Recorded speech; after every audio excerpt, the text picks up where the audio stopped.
madam for be efa na chi na ochi no ochi na oba ne tumi sugu madam fi so ama afi de enamfo ni nyina ka madam fo no ho e ma ye ko dwan to akopa na cho se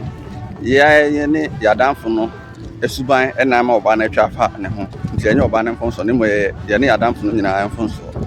eno na friend of that psychology mu say gaslighting ade nyina nim say enokre no obetumi edada wa adwene na afi wachichim wa adwene mu na ekoye o se da bi nye sa na tie mo abaji atofro adi mo ka sha Asantefoɔ so mo ya ka atia no Asantefoɔ enemy eni ho kɔne ba no Asantefoɔ te sa akanfo nyina no ye nye tribe Asantefoɔ no nye tribe ya akanfo na bia enti aduanafo no nyina afiri faako ayikofo no nyina afiri faako asatifo no nyina afiri faako asenyefo no nyina afiri faako britofo nyina afiri faako adakofo nyina afiri faako enti senka ya akatia anka akanfo nyina ya akatia mmoa anka akanfo nyina ya mmoa nanso mo yi Asantefoɔ nko agina nkyɛn ye gitum Asantefi Ghana kan kasa ne mu no because RL ni DF free variant no to bia o kan kasa bia obum I am same say kwapem fo nko na nhyere mu enti Asantefoɔ timi kan alaba o mo timi kan miala achemfo a mo ye menamfo bebre bum saa na bonofo a mo ye menamfo nyina bum nanso da bia single Asantefoɔ so mo na nte prof mo na bum ya de ama ye ho ya ankasa mo na mo se edi ofade nti ye nya adwuma ye gitum mo se ye ho nkwa na galamsey course ye gitum nti wo se galamsey asem bia ba no ma se da attack yewura se o na galamsey campaign mi ho no ye ka ba bia e most polluted e comes to galamsey dia Ashanti region toso 4 omo di kan omo toso mi no omo toso mi ansa no em se ma sa ma ntem ho ni ohene bia okrum ho nti rafaja ne krum hene a ono ye denkyere no waja ne krum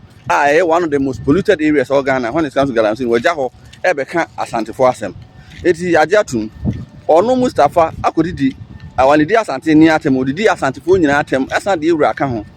kaya Asantefoɔ kra de odi atem ankan ye honam no ya say de ha ma be friend dead goat no odi atem ankan nti ka ajatum nanso odi ye ewura kra atem kan ho eti ka wo a wo yesrem ni ana ye kremoni a wo twen say wo hu nipa yi de o kan wan kan yi no ka ba no say oh nipa no asem no kan no antwa yi na ono aka ma no wan kan ma because ebra afia pokua edi kwafo din be kan asem no kwafo mo apps so be ye video kan say ono afia pokua no na akasa ma afia pokua wan kasa ma kwafo na Asantefoɔ ni asem bia idiga dem betumi ya ne say Mustafa de o wanye ni ya yen krofo atwena so nti esrema mo ma ne nka na mo fa nche ebi nsi biem Carlos ekoma reaction say Mustafa didi atem na mo no mo problems o say mo solve some mo say o galamsey o no so ma example of problems am o say galamsey ne bi o srim and to kwa so srim e no matter example say okosrim a da bibire o hono ma enso ho ayeden to the sense say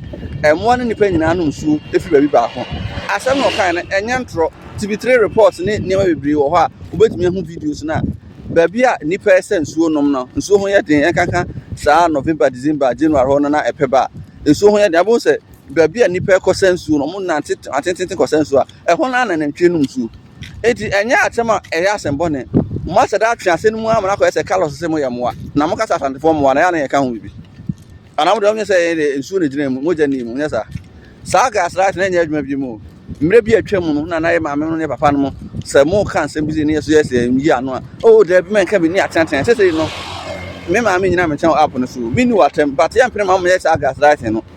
nipa na de na wa ye no obi aya de na obi so ye reaction reaction no mu no na ye hawo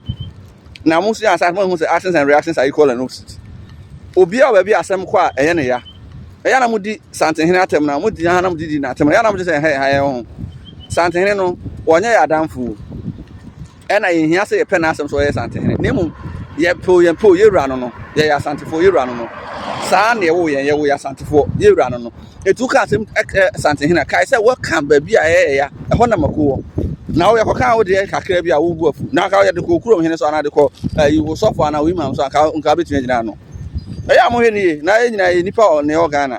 enti mu gina ha mo bu afu se asembe pa na Carlos kan wan kan ni enya mpa se mo ane nsu mo ane nipa nyina no nsu o ba bi ba ko sirim eya mpa mo ka se galamsey ko so Asante region no mimi kurom a me free anka sa Asante region be bia me free no galamsey bi anka so ba mo ka galamsey na nyina jitu enti sa pa na fa so jitu mu no sa na mo so mo fa so na mo so musa na